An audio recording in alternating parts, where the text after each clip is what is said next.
Graça e paz, irmãos. Boa noite a todos. Vamos abrir as nossas Bíblias agora no livro do profeta Malaquias, no capítulo 3. Nós estamos vendo todo o livro do profeta Malaquias, capítulo a capítulo, um capítulo por domingo. Hoje veremos o capítulo 3.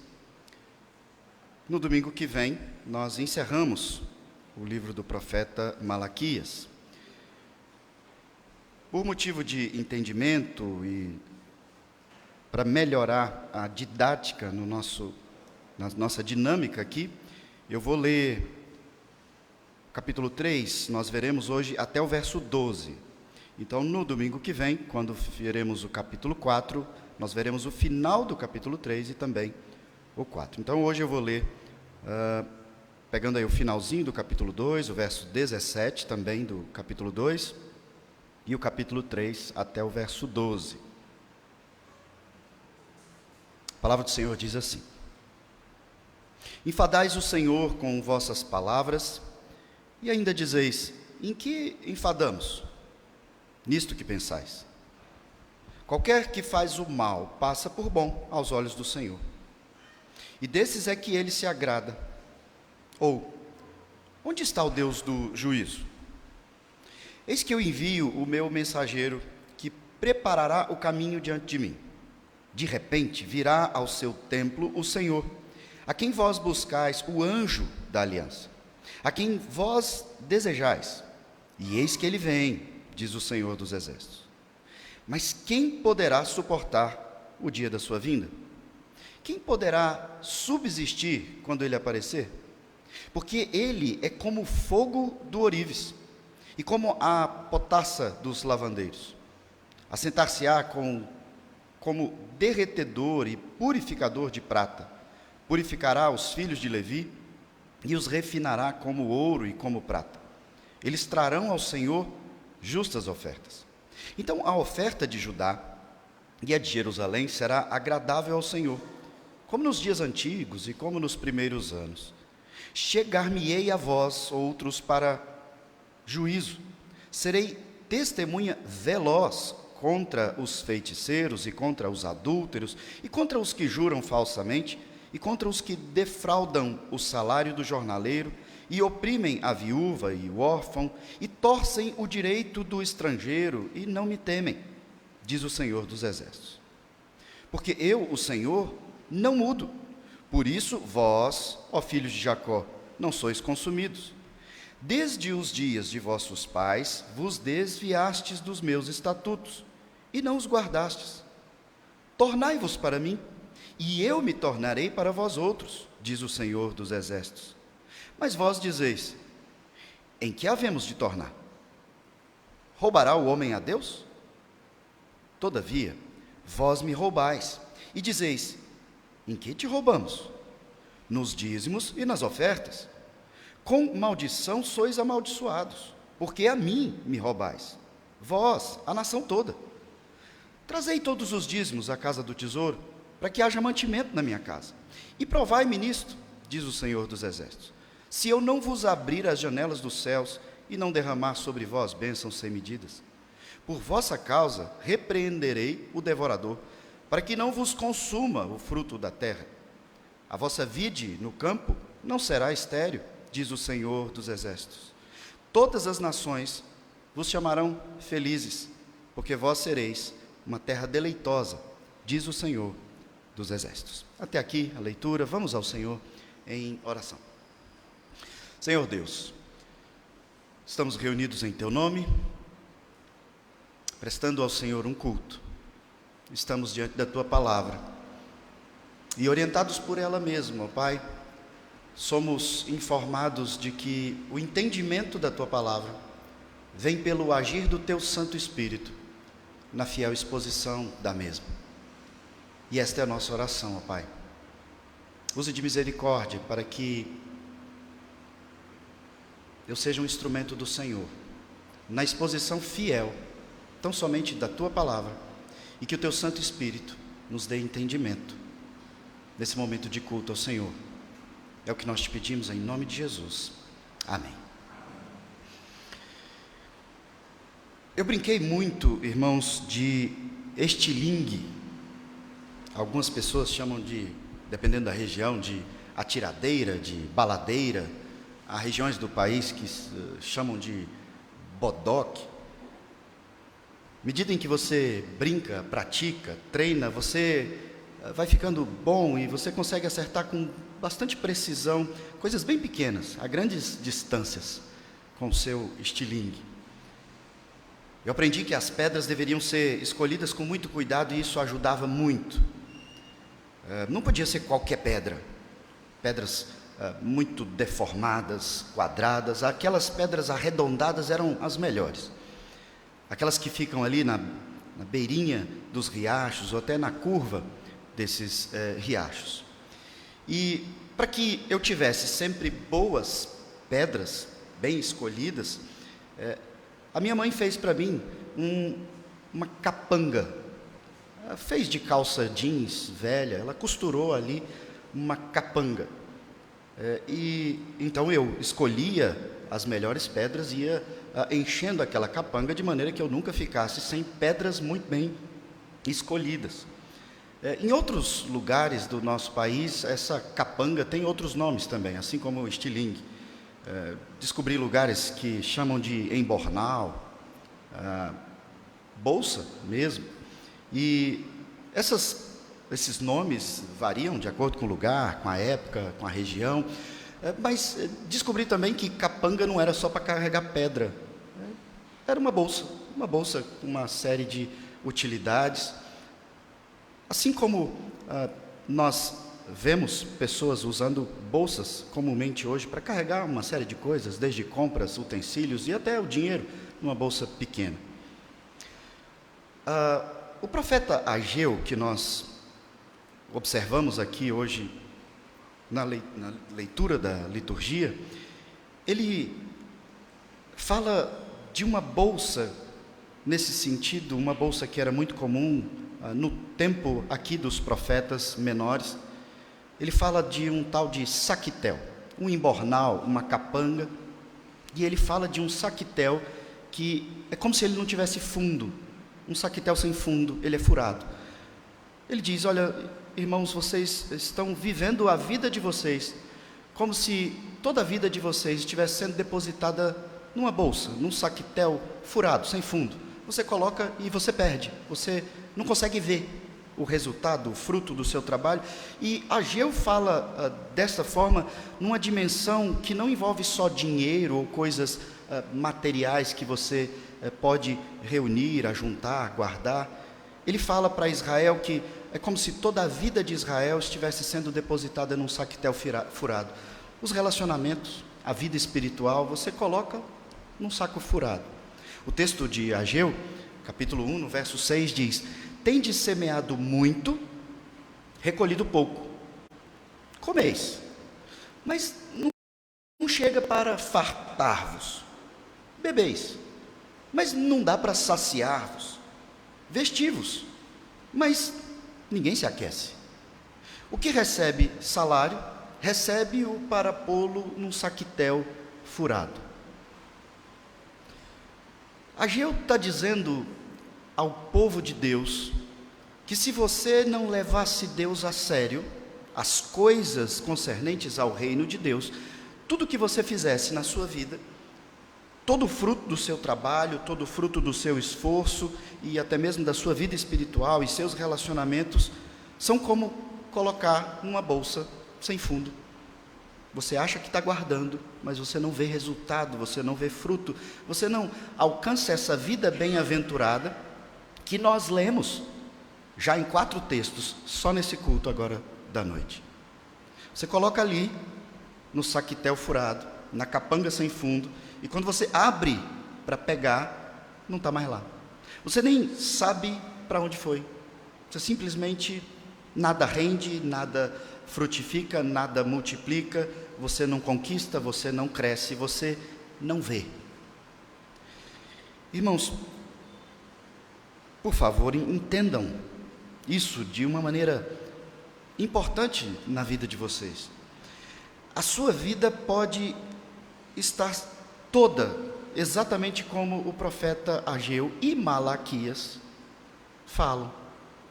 Você aqui, que está aqui hoje, a sua vida pode estar como essa vida do saquitel furado.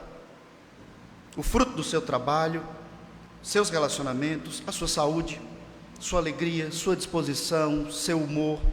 Você trabalha por isso, você se esforça para isso, mas você parece que não alcança. Você não sabe para onde vai. Você se esforça, parece que está conseguindo algo, mas quando você vai acessar isso, cadê? Veja, o profeta Malaquias tem falado em todo o seu livro ao povo de Deus sobre o grande problema que estava acontecendo na vida deles. E Malaquias identifica, instruído pelo Senhor, como mensageiro do Senhor, ele diz: tudo isso está acontecendo com vocês, porque vocês não adoram a Deus como deveriam. E a adoração, no seu sentido mais alto, desemboca no culto. Malaquias então trata de maneira geral no seu livro sobre culto, e nós temos assim procurado entender. Quando nós encerramos aqui o capítulo 2, o verso 17, provavelmente aí na sua Bíblia ele está juntinho do verso 1 do capítulo 3, porque agora Deus vai responder nesse diálogo que ele tem desenvolvido com o seu povo, que não o adora como convém, mas que reclama muito, porque a vida deles está como uma vida de quem coloca as coisas no saquetel furado. Então agora nesse diálogo, o verso 17 do capítulo 2 diz: enfadais o Senhor com as vossas palavras. O mensageiro do Senhor diz: povo de Deus, vocês estão cultuando, vocês estão reunindo, vocês são o povo de Deus, mas deixa eu avisar uma coisa para vocês: vocês estão enfadando o Senhor, vocês não estão adorando o Senhor. E aí vocês perguntam cinicamente: uai, como assim?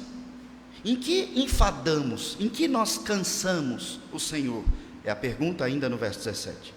E aí o profeta, como boca do Senhor, diz: vocês enfadam o Senhor nesse pensamento que vocês estão tornando comum aí no meio da igreja, no meio do povo de Deus. Qual é o pensamento do verso 17? O que o povo de Deus, que se reúne em nome de Deus, que é reconhecido como esse povo que adora o Deus verdadeiro, o que eles estão pensando, afirmando que enfada o Senhor? O pensamento é: qualquer que faz o mal passa por bom aos olhos do Senhor. Eu não sei se você entendeu. O povo de Deus está dizendo assim: o Senhor não é justo. As pessoas fazem o mal, os ímpios, esses malvados do mundo inteiro, eles continuam a fazer mal. Mas o Senhor, o Deus justo, bondoso, ele olha para esses ímpios e diz: eles são bons sim. O Senhor Deus chama o seu povo e diz: vocês estão me chamando de injustos, é isso? De injusto, é isso? Para completar a resposta, a chamada de atenção e exortação do povo, Deus ainda expressa esse povo que diz: onde está o Deus do juízo? Ou seja, o grande questionamento do povo de Deus aqui é sobre a justiça divina. Deus é justo de fato? O povo de Deus questiona, e vou lembrar vocês, por que eles estão questionando isso? Porque eles voltaram do exílio, da Babilônia, e parece que a terra não está sendo fértil. Parece que eles estão trabalhando e as coisas não estão acontecendo, eles estão passando dificuldades financeiras, eles estão passando por dificuldades sociais, eles estão passando por dificuldades no governo, na condução do povo. Então o povo de Israel, um povo que tem Deus como aquele que governa acima dos seus reis e governantes de maneira geral, eles olham para os problemas, para as plantações, para os grandes problemas sociais, e eles dizem: Deus não está nos abençoando, Deus não é justo.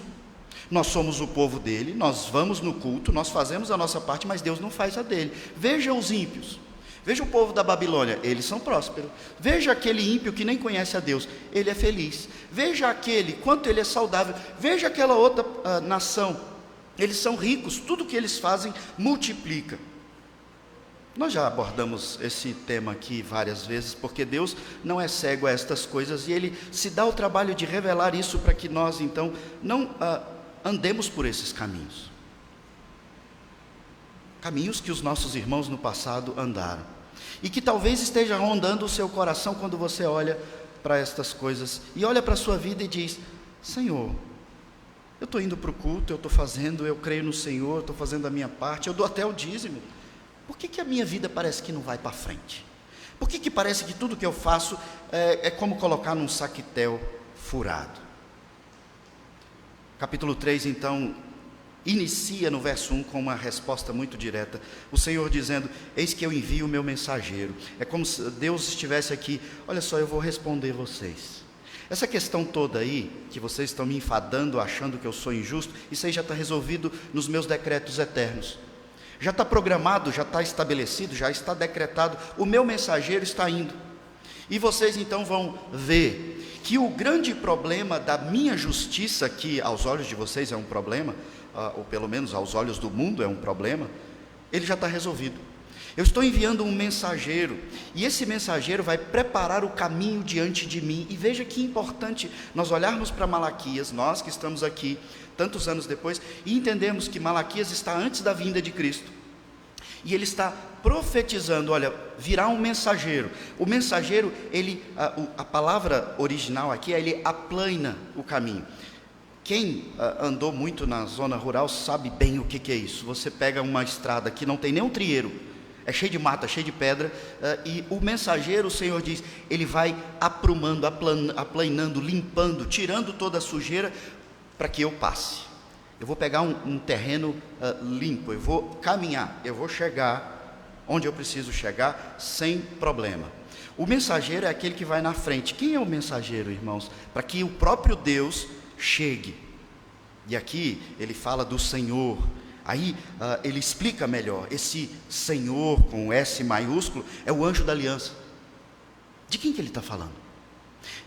Sobre quem Malaquias estava anunciando como boca do Senhor, que viria para definitivamente cumprir o decreto, onde toda a questão do juízo do Senhor seria definido. Ele está falando de João Batista, primo de Jesus. João Batista, que é aquele último profeta, aquele mensageiro do Senhor, que vem aplanar o caminho para a chegada do próprio Deus. O Senhor, mas esse não é o Deus, o Pai, o Criador. Esse é o Deus visível, esse é o Deus que se faz carne, esse é o Deus que se fez homem, esse é o Deus que vem à terra, e Ele é Deus. Ele é o anjo da aliança. Aliança, porque nesse texto o profeta está fazendo menção da aliança que Deus fez, que nós lemos hoje no culto, Deuteronômio 28. Aquele texto de Deuteronômio 28 é um texto de aliança. E eu não sei se você estava devidamente atento na leitura da nossa liturgia, mas o primeiro versículo de Deuteronômio 28, quando Deus faz uma aliança lá atrás com seu povo, o primeiro verso diz: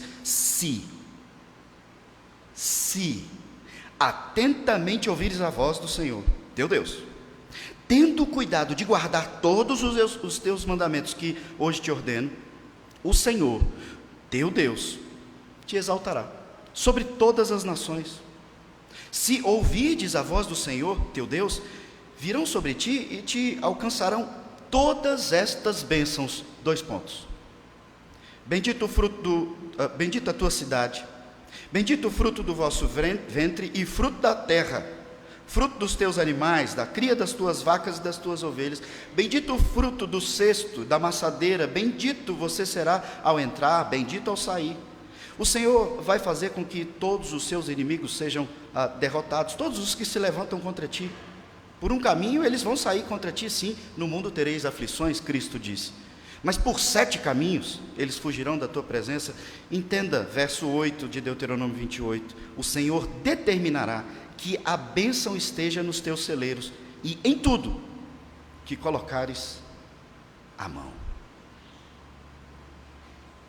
Esse é um momento de aliança, e como toda aliança, ela exige condições. Se, então eu vou te abençoar. O povo de Israel se lembrava dessa aliança de Deuteronômio 28, e está: Senhor, o Senhor é injusto, o Senhor não está cumprindo a sua parte da aliança. Nós estamos aqui, somos o teu povo, a gente até está cultuando. Nós levamos sacrifícios conforme a prescrição da lei cerimonial. Tudo bem, os animais estão cheios de defeito, a gente leva o que sobra. O sacerdote está sendo adúltero, está abandonando a sua esposa da juventude, está levando a sua nova mulher, a sua amante. Mas, Senhor, isso é um detalhe. E Deus diz: vocês são cínicos nesse nível? Vocês querem que eu cumpra a parte da aliança, que eu prometi que a sua vida seria como uma bolsa grande, abastada, cheia? O fruto do vosso ventre, o fruto da vossa amassadeira, o fruto da vossa plantação, dos vossos animais, a vossa vida será bem-aventurada. Mas vocês não estão fazendo a parte de vocês. E o texto então continua nos conduzindo para o culto, para a adoração. Porque lá na aliança ele diz: se vocês ouvirem a minha voz, se vocês me responderem, se vocês viverem de acordo com a minha vontade, ou seja, de acordo com a minha palavra, se vocês me buscarem verdadeiramente, não tenham dúvida, vocês serão bem-aventurados. O Senhor então diz: eu estou enviando um mensageiro, porque eu cumpro a minha parte da aliança. O mensageiro vai aplainar o caminho, e o anjo da aliança vem para cumprir a aliança. Ainda que vocês apresentem animais defeituosos na parte de vocês na aliança, eu envio o cordeiro sem pecado. Eu envio o sacrifício justo, para que vocês sejam justificados, lavados, limpos, para que vocês definitivamente tenham acesso na eternidade à terra que mana leite e mel, independente de vocês. Eu cumpro a minha parte. Mas vocês querem ser abençoados aí nessa terra, nessa vida, em Israel? Então, o Senhor diz ao povo: eu vou instruir vocês. Vocês estão falando que eu sou injusto, e deixa eu falar para vocês, eu também vou corrigir isso aí agora. Ainda que o anjo da aliança já esteja definido no tempo perfeito a sua vinda, Jesus Cristo, ainda que ele, como o supremo e sumo sacerdote, venha para cumprir esse sacrifício de maneira perfeita, porque vocês não estão cumprindo, ainda que ele, o próprio verbo, venha para que vocês então tenham entendimento da minha palavra, da minha vontade, porque vocês não estão tendo, eu vou mostrar para vocês que eu sou justo. Mas quem poderá suportar o dia da sua vinda? Verso 2. Irmãos, o que o Senhor Deus está falando aqui nessa transição para o verso 2, vocês estão questionando a minha justiça, eu vou mostrar para vocês que eu sou justo, mas eu vou fazer algo. Eu vou começar a justiça e a justificação no meio de vocês. Antes de eu ir lá resolver o juízo com aqueles que não são meu povo, eu vou começar de dentro de casa. E a gente precisa fazer isso mesmo. O Novo Testamento nos ensina claramente sobre isso. O apóstolo Pedro, 1 Pedro 4,17, ele diz: o juízo de Deus começa por sua própria casa. Deus diz: eu vou mostrar juízo, mas eu vou mostrar juízo a partir da minha igreja, do meu povo. Quem é de vocês que vai suportar o meu juízo? O Senhor está dizendo assim: vocês vão suportar se eu exercer juízo sobre vocês? Vocês são perfeitamente justos, porque vocês estão me acusando de ser um Deus injusto. Vocês são justos? O meu juízo virá por meio do anjo da aliança como um purificador. Ele diz ainda no verso 2, ele é como o fogo do ourives, e a ideia aqui, dessa imagem do fogo do ourives, é a de purificação do metal, que derrete, e então as impurezas são separadas. E ele diz: olha, ele vai se assentar, ele vai surgir em meio a vocês, como esse purificador, esse ourives, e não tem outro jeito de purificar o metal, senão pelo fogo. Será que vocês são puros? O Senhor diz: vocês me acusam de algo que vocês estão tão distantes de se esforçar, no mínimo. Ele diz que vai exercer o juízo a começar do meio do povo, porque eles acusam o Senhor de estar favorecendo o ímpio, aquele de fora do povo de Deus. E ele diz: eu vou começar então de dentro do meu povo, porque o dia do juízo do ímpio já está decretado, já está definido. O destino dele já está completamente decidido. Ele vai comparecer diante de mim, então não preocupa com ele não, preocupa com você. Irmãos, em toda a Escritura, o Senhor nos leva a olhar para dentro de nós. Hoje pela manhã nós realizamos a Santa Ceia e a instrução é: examine-se, olha para dentro de si, olha para o seu coração, para o seu pecado, confessa ao Senhor. A mensagem de Malaquias a Deus é: não olha para a alegria do ímpio, ele é ímpio, ele tem uma eternidade inteira para curtir o inferno. Olha para o seu coração, não olha para o cisco no olho do outro, disse Jesus, olha para a grande trave dentro do seu próprio olho. O povo de Deus, mesmo conhecendo toda a verdade do Senhor, muitas vezes se comporta como aqueles filhos de dentro de casa que fica: mãe, olha o meu irmão, é culpa dele, pai, foi ele, ei, e aquela discussão toda, pai, olha para ele, não olha para mim, a culpa é dele, castiga ele, bate nele, faz juízo com ele. E Deus diz: vem cá, eu vou começar, mas eu vou começar por você. Quando o Senhor fala isso, Ele já começa a definir aqui onde estavam os maiores problemas do povo de Deus. No verso 4 Ele diz: olha, a oferta de Judá, quando vier o anjo da aliança, o Senhor, em sua purificação, ela finalmente será agradável, como nos dias antigos, como nos primeiros anos. O Senhor aqui começa a falar da oferta. O grande problema do capítulo 2, que os sacerdotes estavam falhando de todas as formas possíveis. E irmãos, aqui nós precisamos entender o quanto é importante a nossa vida de oferta ao Senhor. E a aplicação sobre oferta no entendimento da teologia bíblica, ela é extremamente ampla. E aqui nós veremos e trataremos especificamente do dízimo. Mas aqui ele tinha uma aplicação muito ampla, porque toda a forma de relacionamento e de aproximação com Deus, de acordo com a lei do livro de Levítico, é por meio de ofertas. O Senhor estabeleceu assim. E no Novo Testamento, após a vinda do anjo da aliança, os apóstolos nos explicam, eles escrevem de maneira inspirada para nós, dizendo: olha, a sua vida é um culto, apresenta a sua vida como um todo. E a gente então não faz a nossa parte. E fala: Senhor, por que a minha vida parece um saquetel furado? Porque nós não estamos apresentando a nossa vida como um culto racional. Nós não estamos buscando o reino de Deus e a sua justiça em primeiro lugar. Isso enfada o Senhor nosso Deus. Isso cansa. Cristo é enviado como aquele que vai purificar. E você hoje tem um grandioso benefício.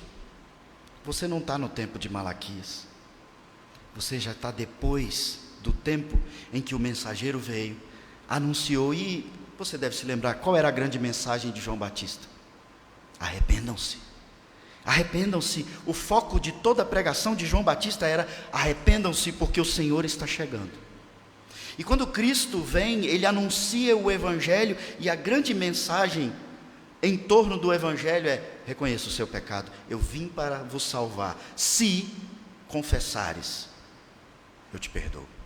Se você reconhecer, se você se arrepender, se você tiver entendimento da purificação desse ourives, então a sua vida como oferta agora não depende mais de você.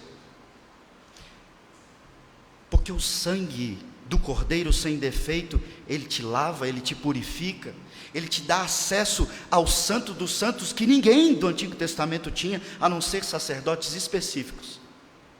Agora você, aqui, todos nós, temos acesso ao Santo dos Santos. No mérito de Cristo, é claro. Ele é o sumo sacerdote, ele é o próprio Cordeiro sem defeito, e ele então veio. E todos aqueles que se arrependem, e entenda, todos aqueles que têm uma atitude de arrependimento e que vivem a vida cristã nessa atitude, não transferindo culpa: Senhor, eu fiz isso por causa daquilo, Senhor, eu faço assim por causa daquilo, Senhor, eu não venho para a igreja porque eu estou com dificuldade, Senhor, eu não dei o dízimo porque está difícil, Senhor, eu tratei a minha esposa mal, mas é porque ela é tão complicada, e meus filhos, eu também não estou dando conta, e assim nós vamos dando uma série de desculpas, e enfadamos o Senhor, quando a nossa vida, que deveria ser apresentada como um culto, não é. Algumas pessoas aqui pegam o texto de Romanos 12, que eu estou repetindo aqui, de apresentar a vida como um culto, e diz, tá bom, a minha vida inteira é um culto, então eu não preciso ir no domingo lá para a igreja. Malaquias está tratando disso também. A sua vida como um todo precisa ser como vivida diante dos olhos de Deus, diante da face de Deus, corandeu. Mas Ele mesmo convoca o seu povo dentro do estatuto da aliança, dizendo, lembra-te de guardar o dia do Senhor. Está lá, 4º mandamento dos 10 mandamentos. Não se esqueça de guardar o dia do Senhor. Dentro do contexto do culto ao Senhor, nós temos aqui elementos de culto. Isso, na nossa igreja, é feito assim porque nós entendemos que a Bíblia, ela tem um grande princípio que regula o culto. Eu não faço coisas que estão fora, além da Bíblia, e não faço coisas a menos. Eu faço exatamente aquilo que está definido no estatuto, porque Ele é Deus, eu venho aqui para adorar Ele, e Ele estabeleceu como que Ele quer ser adorado. Aqui em Malaquias, Ele tem deixado isso claro e diz, vocês devem fazer de acordo com a aliança. Então o Senhor começa a falar claramente das ofertas, que estava ligada à aproximação antes da vinda do anjo da aliança. Com a vinda de Cristo, Ele é a oferta perfeita, então nós todos temos o cumprimento de todo o livro de Levíticos. Então não precisamos mais trazer animais e executar todos aqueles sacrifícios, porque Ele já fez o sacrifício de maneira definitiva. Nós aqui na Santa Ceia não sacrificamos novamente Cristo. O sacrifício dele foi um só, definitivo. Nós aqui celebramos um sacramento instituído por Ele em memória do sacrifício. O sacrifício que foi definitivo, que nos deu acesso ao Santo dos Santos. E agora então nós apresentamos a nossa vida como um todo e nos reunimos atendendo a convocação do Senhor, apresentando um culto a Ele, conforme a vontade dEle, para agradar a Ele. E nesse culto tem elementos, e ele trata aqui de um desses elementos de maneira muito clara. Só para você não ficar muito confuso, os elementos de um culto, para que um culto seja chamado culto, ele precisa envolver alguns elementos básicos, sem os quais, se você não tiver isso, não é culto. O primeiro deles é a exposição da palavra de Deus. Nós mencionamos isso hoje de manhã. O segundo elemento são as orações. Você precisa ter oração. Você precisa também ter música, você precisa cantar, de acordo com a Bíblia. Então você prega a Bíblia, você ora de acordo com a Bíblia e você canta de acordo com a Bíblia, porque a Bíblia é a vontade de Deus, e Ele quer ser cultuado de acordo com a vontade dEle. Eu não posso fazer isso, então, de maneira criativa, cantando música popular brasileira, ou fazendo aqui uma palestra, falando de coisas que o Diogo aprendeu ao longo da sua vida e experiência, e então a gente faz aqui algum tipo de mantra, como se fosse algo parecido com oração. Isso não é culto. Se eu tiro um desses elementos, o meu culto está manco, ele não é um culto. E aqui no livro de Malaquias, ele fala de um elemento que na nossa igreja é elemento de culto, que é o dízimo. Ele começa a tratar das ofertas, então ele diz, olha, em um tempo atrás, isso era feito naturalmente por vocês, mas vocês pararam de fazer isso. Ele diz no verso 5 que se o povo cumprisse os elementos, ele se chegaria, ele vem. E é exatamente essa relação que nós cumprimos aqui no culto, a relação lá do livro de Levítico. Você se aproxima de Deus apresentando a sua vida e os seus elementos como oferta. Então, a leitura que nós fazemos da Bíblia, irmãos, é uma oferta. A oração que você faz, o Senhor já sabe o que você precisa, mas é uma oferta. A sua voz é uma oferta. O seu dízimo é uma oferta. Portanto, você não pode tirar os elementos de oferta. E você não pode fazer esses elementos focados em você, porque senão ele deixa de ser uma oferta para o Senhor. Ele passa a ser algo para você. Pastor, vamos cantar aquela música que eu gosto muito, aquela música me emociona, me alegra de um tanto. O culto é para Deus. A sua voz precisa ser entoada para Deus. Ele quer ser adorado. Você precisa cantar. Você não pode ficar mexendo levemente os seus lábios. Cante. Pode cantar. Mesmo que você ache que você canta feio, canta. Foi Deus que te fez assim, foi Deus que te deu essas capacidades, canta. Leia. Quando a igreja estiver lendo, leia. Leia em voz alta. Quando alguém estiver orando, presta atenção, concorda, diga amém. É a sua oferta, é o seu culto. E quando tem dízimo, é um elemento de culto no entendimento da nossa igreja. E o Senhor fala disso, olha, vocês não foram consumidos ainda, ou seja, vocês não foram fulminados, derretidos, completamente lançados ao inferno, não é porque vocês são bonzinhos não, está no verso 6, é porque eu não mudo. Como assim Deus não muda? É porque Ele prometeu lá em Deuteronômio 28, fazendo uma aliança, e Ele diz, vocês são o meu povo, eu sou o vosso Deus, e eu vou ser o Deus dos vossos filhos, eu tenho uma aliança com as famílias, e eu não mudo de ideia, eu não mudo de opinião. Deus é imutável em seu ser, e em seus decretos, ou seja, nas suas definições, na sua aliança. Se Ele prometeu enviar o anjo da aliança, Ele enviou. Ele prometeu enviar o mensageiro, Ele já enviou. Ele havia prometido para esse povo que Ele seria, e essa é a expressão da aliança, vocês serão o meu povo, e eu serei o vosso Deus. É a chave da aliança. E Deus diz, vocês são meus. Vocês não merecem, vocês não me cultuam, vocês não se voltam para mim, mas eu não mudo, e por isso eu não consumo vocês, porque eu vou honrar a minha palavra. Então eu vou enviar a purificação para vocês. Desde os dias dos vossos pais, verso 7, vocês se desviaram dos meus estatutos, vocês não guardaram, voltem-se para mim. E o povo cinicamente, e muitas vezes nós somos cínicos, como os nossos irmãos dessa época, e dizem, voltar para o Senhor? Como assim? É a grande mensagem de João Batista, arrependam-se. É a grande mensagem minha para vocês toda semana, arrependam-se. E muitos de vós, assim como muitos dos nossos irmãos, olhavam e diziam, voltar em quê? A minha vida realmente está um saquetel furado, mas o que eu preciso fazer? Arrepender de quê? Irmãos, lembre-se da Santa Ceia, sonde o seu coração, examine o seu coração, ou você, diante do Senhor justo, vai dizer, Senhor, os ímpios são os outros, eu sou justo. Cristo te declarou justo, mas você peca. Então arrependa-se do pecado que você tem consciência. É isso que o Senhor diz, torne-se para mim, que eu me tornarei para vós outros. Essa é a chave para que a sua vida deixe de ser um saquetel furado. Salmo 23. Você não vai ter falta de nada, você pode andar no vale da sombra da morte, você não vai temer nada, porque eu sou o seu pastor, e você não vai ter falta de nada. Volte-se para mim, eu te dou vida bem-aventurada.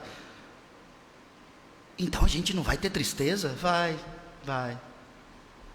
O próprio Jesus Cristo, o anjo da aliança, vem, cumpre a purificação, derrama o seu sangue que nos lava de todo o pecado, mas ele diz, irmãos, no mundo, enquanto vocês estiverem no mundo, vocês vão ter aflição, vocês vão passar por sofrimento, vocês vão perder entes queridos e vão enfrentar perseguições das mais diversas, mas deixa eu falar uma coisa para vocês, animem-se, tenham de bom ânimo, coragem, porque eu, o anjo da aliança, já venci, já decretei, vocês são justos e ninguém tira isso de vocês. Vocês não vão para o inferno, nem morte, nem vida, nem altura, nem profundidade, nada pode separar a salvação de vocês, a vida de vocês, eternamente comigo, nada. Eu cumpri a minha parte, e eu não mudo. Se eu salvei vocês, eu não perco essa salvação. Vocês estão salvos. Agora, vocês estão me enfadando, tentando transferir culpa e olhando para os ímpios e dizendo, Senhor, parece que o Senhor é tão injusto, minha vida é um saquetel furado. Torne-se para o Senhor, e Ele faz um desafio.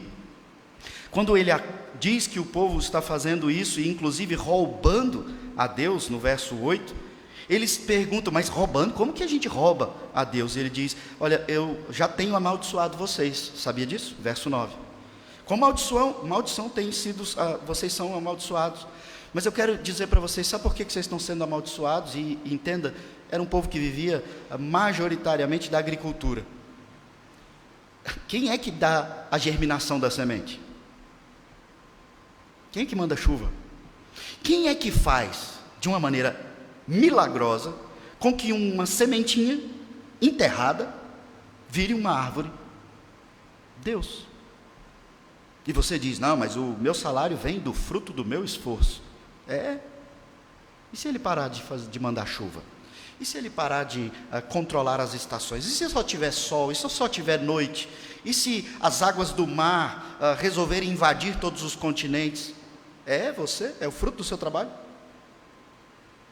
E Deus diz, então reconheça. Reconheça que seu coração bate porque eu mando bater.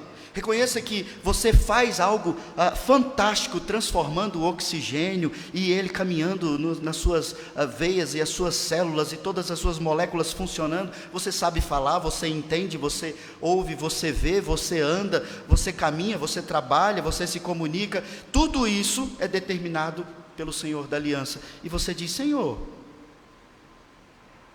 por que minha vida está assim? Porque você precisa fazer com que sua vida seja uma grande oferta, um grande culto, e, prioritariamente, nesse momento em especial.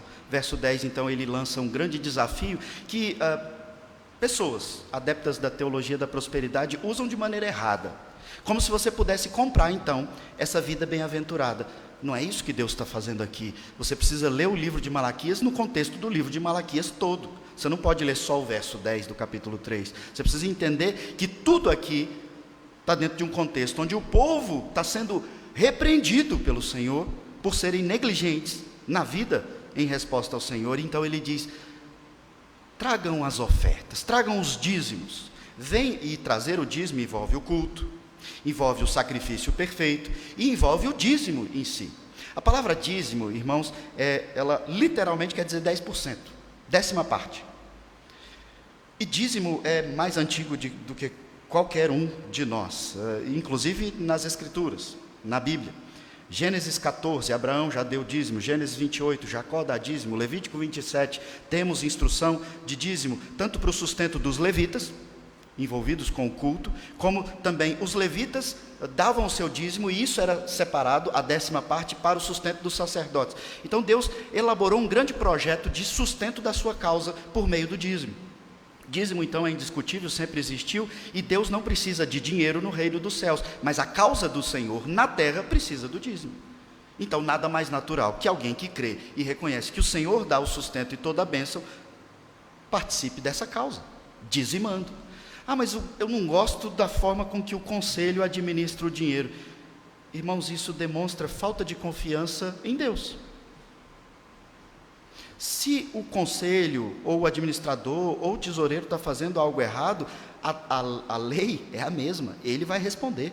O conselho vai responder, o presbítero vai responder, o pastor vai responder, o tesoureiro vai responder para Deus, esse que exorta o povo no tempo de Malaquias. Cabe a ti não colocar uma condição para ser fiel, porque senão você coloca a condição para vir para o culto, aí o culto lá, a pregação do pastor é maçante, eu não vou cultuar. Eu não gosto como o conselho aplica as verbas, eu não vou dizimar. Eu não gosto de como a equipe de músicos conduz as nossas músicas, eu não vou cantar. Tá bom. Eu não gosto da tradução bíblica que nós usamos, eu gosto da NVI, não vou ler. O Senhor Deus te convoca a responder nas circunstâncias que você tiver. E eu te convido a pesquisar sobre irmãos nossos que estão cultuando escondidos, em porões, sendo perseguidos de morte com um pedaço de papel, com pequenos trechos das Escrituras, porque eles não podem ter Bíblia, eles não têm dinheiro, mas eles cultuam. E o Senhor diz, trazei todos os dízimos à casa do tesouro, para que haja mantimento na minha casa. O texto é muito claro, para que a minha causa vá adiante. E então vocês podem me provar nisso, porque vocês estão me provando aí, falando de injustiça, prova-me nisso, faça a sua parte. Isso aqui é tão nítido em toda a Escritura, e é tão nítido como testemunho para vocês na minha vida. Eu não tenho mérito nenhum. A minha vida era, antes de ter esse entendimento e de fato me dedicar de melhor forma, porque ainda peco, era uma confusão. Meu casamento, a criação dos meus filhos, a minha vida financeira e a minha vida espiritual e tudo que envolvia. Digo como Paulo, não que eu tenha alcançado, mas eu sou extremamente abençoado hoje. Mas as pessoas que eu amo ainda morrem, eu ainda adoeço, eu ainda tenho enfrentado sofrimento.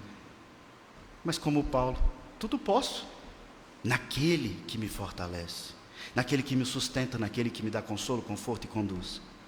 O Senhor nos chama, irmãos, a sermos fiéis nas circunstâncias que Ele coloca. Ele chamou aquele povo, Ele chama a mim e a você. O dízimo não é barganha, o culto não é barganha, a sua oração não é barganha, comprando a bênção de Deus. É a sua parte na aliança. Assim como um casamento é uma aliança entre marido e mulher, e os dois precisam cumprir a sua parte envolve tudo isso que eu falei. Se você não faz, o Senhor continua sendo o seu Deus, e você não vai perder a salvação por isso não. Eu não vou colocar esse medo em você. Se você é salvo, você não vai perder a salvação. Mas deixa eu te falar, a sua vida vai ficar literalmente como um saquetel furado. E você vai sofrer muito mais do que deveria. Simplesmente porque você está negligenciando a sua parte da aliança. E o Senhor fala isso em todas as Escrituras. Me prova. Faz a sua parte. E você diz, mas eu sou imperfeito, eu peco, a carne é fraca. O anjo da aliança já veio. A sua oferta não tem mais defeito, porque a sua oferta agora não é apresentada em seu mérito. Ele já te limpou, Ele já te purificou, então toda a oferta que você traz agora, ela é lavada no sangue de Cristo. Então se você canta mal, o seu cântico chega belo ao Senhor. Se você acha que ora mal, o Espírito Santo faz com que a sua oração seja aperfeiçoada, belíssima.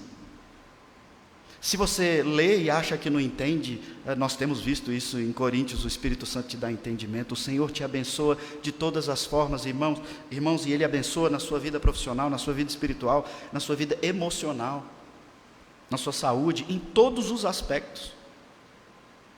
O Senhor, no verso 11, diz, eu vou repreender, se vocês fizerem a parte de vocês, o devorador. Aqui era a imagem de um gafanhoto, por causa das plantações. Então vocês vão ver o fruto da terra, vocês vão ver a vida frutificar. Todas as nações vão olhar para vocês e vão dizer, que povo feliz. E eles não vão olhar para nós, irmãos, a igreja central em São Sebastião, e vão falar assim, que povo abastado, povo rico, povo saudável que não tem problemas. Não, não é essa a questão. Mas é um povo que é feliz e contente, bem-aventurado, em todo o sentido da expressão, nas circunstâncias que tem, na vida que o Senhor concedeu, no casamento que tem, nos filhos que tem, na igreja que tem. A bem-aventurança não diz respeito à quantidade de dinheiro ou de alegria sem provações que você tem, mas diz respeito a como você enfrenta a sua vida, porque Ele vai adiante, como o mensageiro aplanando o seu caminho, para que você não pegue espinho, não pega galho, não cai. Ele mesmo vai cuidando, como o mensageiro anunciou, na vinda do anjo, o Senhor vai adiante, o texto, a Bíblia diz. O Senhor vai atrás, guardando, Ele vai adiante, limpando, Ele vai com uma coluna de nuvem, trazendo ali sombra, conforto para a sua vida, para que você não seja consumido, destruído. Como é que a gente pode não querer uma vida dessa? E a gente faz pergunta cínica para o Senhor. Todas as nações vos chamarão felizes, porque vós sereis uma terra deleitosa, diz o Senhor dos Exércitos.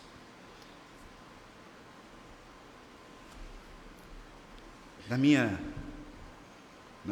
vida, na minha família, nos últimos tempos, depois que eu já estou pastoreando aqui com vocês, eu tenho escutado com grande frequência, família mesmo, mãe, irmãos, o testemunho deles, que olham para mim e percebem coisas que eu não estava percebendo, e isso me ajuda a me esforçar mais.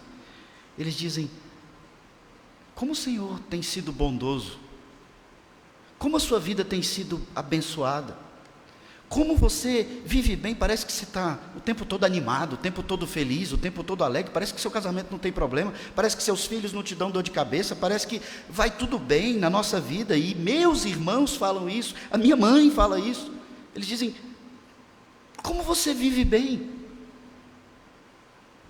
Não é mérito meu, eu só respondi ao Senhor, na minha vocação pastoral, quando a minha vida era um verdadeiro saquetel furado, e eu falei, Senhor, eu não quero mais cuidar das minhas coisas, eu quero cuidar das coisas do Senhor, e o Senhor cuida das minhas coisas, e assim tem sido, irmãos, e é uma experiência maravilhosa. Tenta, experimenta também. Prioriza o culto de manhã, prioriza o culto de noite, leia a Bíblia, ore. Traga seus dízimos. Eu sei que muitas vezes você está apertado, mas traz. Oferte, além do dízimo. Viva uma vida de culto. Não uma vida de quem anda escondido do Senhor, como Adão e Eva se esconderam do Criador de todas as coisas, com folhas. Não faz isso. Ele está te vendo. E Ele está te chamando e perguntando, o que aconteceu? O que vocês fizeram? Por que vocês não estão, por que vocês estão se escondendo de mim? Eu sou o seu Deus. Eu te chamo para um relacionamento, eu coloquei uma proibição e vocês desobedeceram. O que aconteceu? Por que vocês estão indo por um outro caminho? Se volte para mim. E a gente diz, voltar como? Eu já estou indo para a igreja. Mas talvez você esteja vindo para a igreja como os nossos irmãos no tempo de Malaquias. Você traz uma oferta manca, um sacrifício aleijado, está pensando em tanta coisa na hora do culto, e o Senhor está vendo tudo isso, e Ele quer adoradores que o adorem em espírito e em verdade. Vamos orar?